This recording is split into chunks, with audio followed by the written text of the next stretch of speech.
Have you ever noticed how you keep saying, "I'm not ready yet," but somehow you've been saying that for years? Yeah. And the scary part is, it sounds responsible, not afraid. Exactly. It sounds smart, like you're being careful. But inside, there's this quiet pressure, this feeling that time is moving and you're not. Hmm. Let me ask you something, Emma. When was the last time you actually felt ready? Honestly, I don't think I ever did. I just moved anyway. Or I stayed stuck and told myself a good story. That's interesting, because most people are waiting for a feeling that never arrives. Yeah, they're waiting for confidence, clarity, certainty. And they think readiness is something you receive, not something you build. Right, like one day you wake up and suddenly feel complete. But reality doesn't work like that. Readiness isn't a signal, it's a side effect. A side effect of action. Exactly. And that's uncomfortable to accept. Because it means you can't hide anymore. Have you noticed how not ready often protects us from embarrassment, from judgment? From failing in public. Yeah, that one hits. Most people aren't afraid of failure itself. They're afraid of being seen failing. Especially at the beginning when you don't look impressive yet. And that's where the delay starts. You wait until you feel worthy enough to start. But worthiness doesn't come first. Action does. Robert, let me ask you this. What does ready even mean to most people? Hmm. Usually it means I won't feel anxious anymore, Or I won't look stupid? or people will approve. Yeah, and none of those are guaranteed. So the mind creates a pause, a delay, a false preparation phase. Which feels productive, but keeps you safe. Safe from growth. Exactly, and that's why years can pass quietly. With plans, ideas, potential. But no movement. And then one day you realize you're not stuck because you can't start. You're stuck because you're waiting for permission. Permission from confidence, from certainty, from some future version of yourself. But that version doesn't arrive first. You become that version by moving. And here's the uncomfortable truth. If you feel not ready right now, That might be the clearest sign you're actually close. because readiness rarely feels calm, It feels shaky, uncertain, a little scary. yeah, and very honest.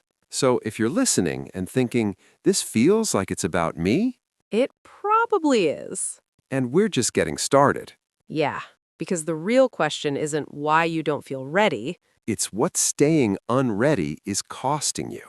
Hey, Emma. Before we go deeper, let me just say hi properly. Hey, Robert. Yeah, it feels right to slow down for a second. Yeah, because what we're talking about isn't light. It's personal. Very personal. Most people don't even say this out loud. Exactly. They just carry it quietly. This feeling of being almost ready, but never quite there. Emma, let me ask you something real. When you say, "I'm not ready yet," what are you actually waiting for? I think I'm waiting to feel calmer, less exposed. Less visible. Yeah, like I won't be judged as much. That's honest. And most people feel the same. But they pretend it's about timing Or preparation. or resources. When really, it's about emotional safety. That hits. Have you noticed how readiness is never about skills? Yeah, because people with less skills start all the time, And people with more skill keep waiting. which makes no logical sense. Unless you understand the real fear. Being seen before you feel solid. Being watched while you're still shaky. Yeah, that's uncomfortable. Robert, do you remember the first time you shared something before you felt prepared?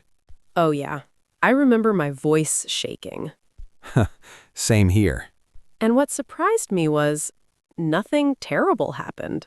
But your mind expected disaster. Exactly. It always does. Because the mind hates uncertainty. And starting means stepping into it. So it creates a delay, a buffer. and names it not ready.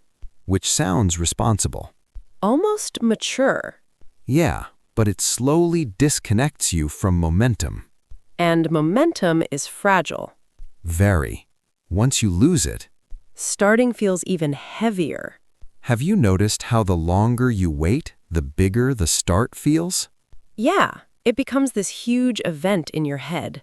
Something that needs perfect conditions, Perfect mood, perfect timing, perfect version of yourself. which doesn't exist. That's the quiet truth. And the cost of waiting isn't obvious at first. It feels harmless. But over time, it turns into self-doubt, You start questioning yourself, wondering why others move faster, and that comparison adds weight. making readiness feel even further away. Emma, do you think people realize how much energy waiting consumes? No, because it looks like rest. But it's not rest. It's tension. Quiet tension, carried every day. And it drains you more than action ever could. That's the paradox. Action feels scary, but waiting is exhausting. Yet people keep choosing it. Because fear feels safer when it's familiar. Yeah, and uncertainty feels dangerous even when it's necessary. So if someone listening feels stuck in almost Ready, almost confident. starting, They're not broken, they're just protecting themselves. but protection has a price. And in the next part, we need to talk about that price honestly. Yeah, because awareness is where things begin to shift. Let me start this part with something uncomfortable. What if feeling unready isn't the problem? What if it's the excuse Yeah, the excuse that sounds reasonable. and keeps you from questioning yourself too deeply?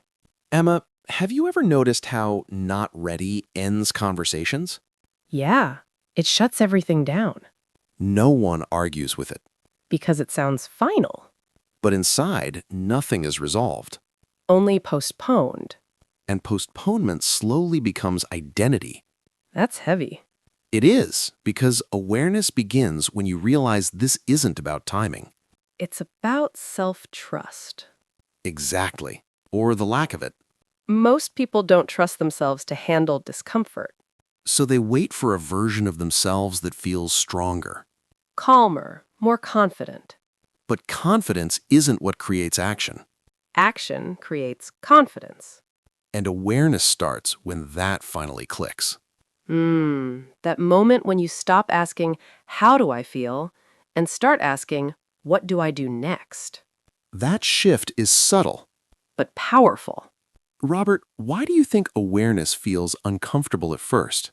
Because it removes the story, the protective narrative. The one that says, later? Yeah, awareness replaces it with responsibility. And responsibility means choice. Choice means you can't hide anymore. That's why people avoid seeing clearly.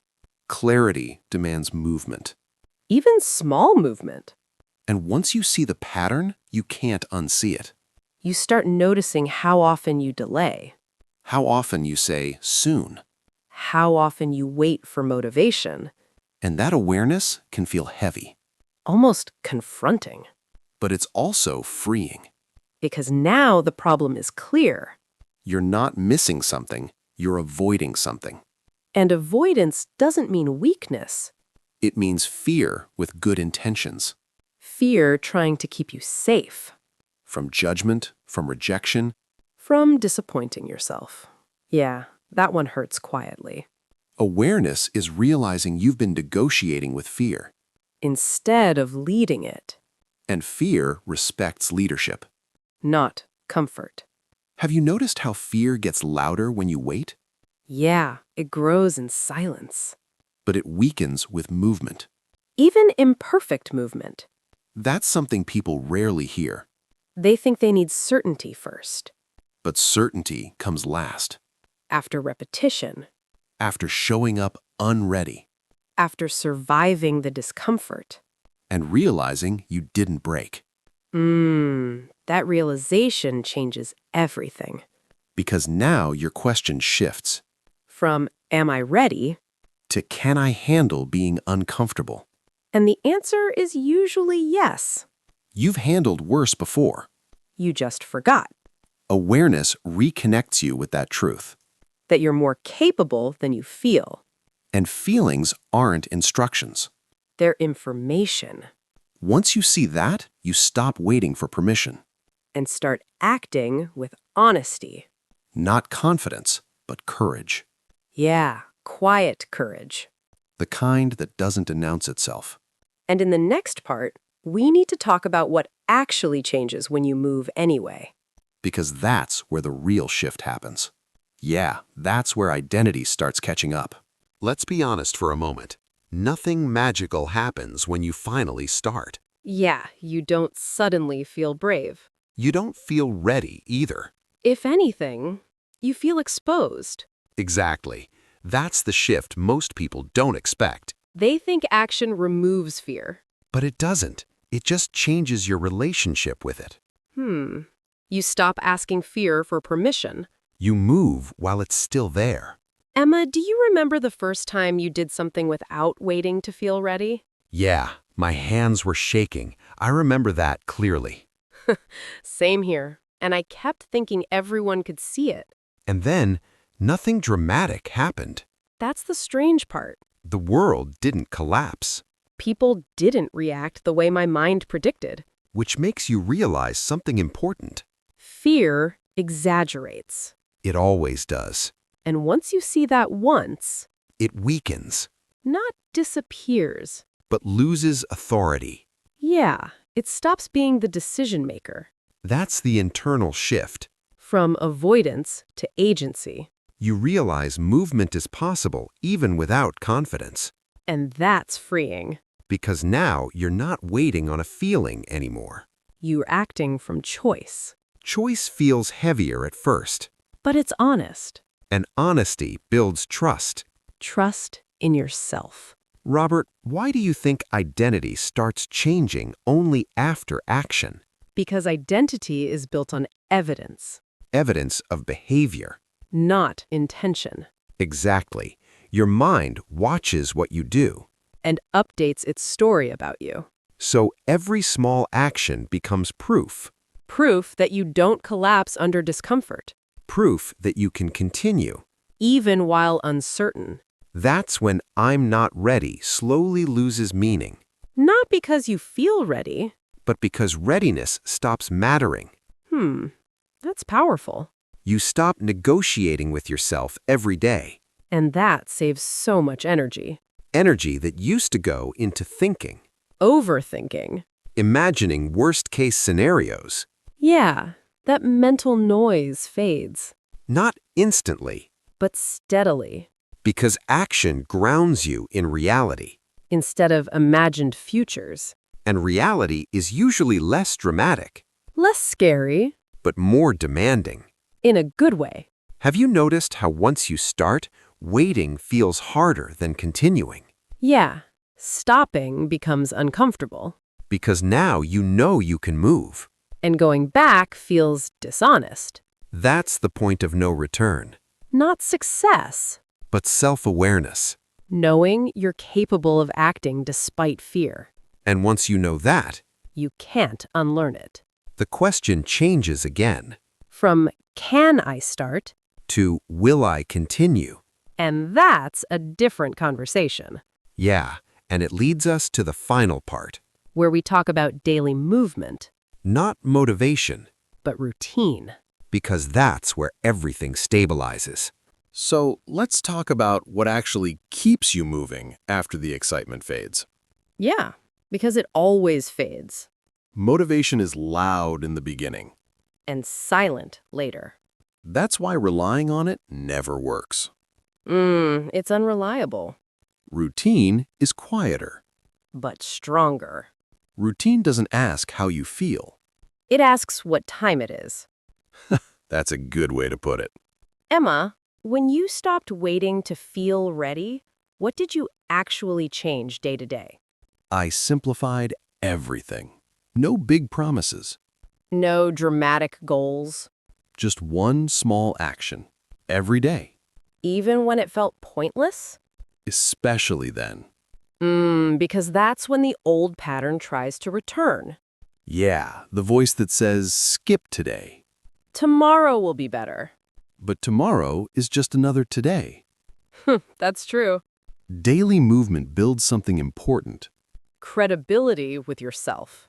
and that's rare, Most people don't trust their own promises. because they've broken too many. Quietly. Routine repairs that. Slowly. No pressure, no perfection. Just repetition. And repetition changes identity, Not overnight. but permanently. Have you noticed how calm comes after consistency? Yeah, not before. People think calm is the requirement. But it's the reward. That misunderstanding keeps them waiting. So if someone listening feels unready today, The answer isn't to think more it's to choose one small action. and repeat it tomorrow, And the next day, even when nothing changes externally. because internally, everything is changing. Confidence is being built quietly, Not as a feeling, but as evidence, evidence that you can continue. even when it's uncomfortable. And that's real strength, Not loud, not dramatic. but stable. Robert, if you had to say one thing to someone still waiting, I'd say this: you're not late. You're just standing at the edge. and edges always feel unsafe. But growth only happens after you step. Even a small step. So stop asking when you'll feel ready. Ask what you can repeat daily, That question changes everything, because readiness follows repetition. not the other way around. Yeah. And one day you'll look back And realize you became ready, without ever feeling it happen, quietly, honestly. step by step, And that's how real change begins. even when no one is watching.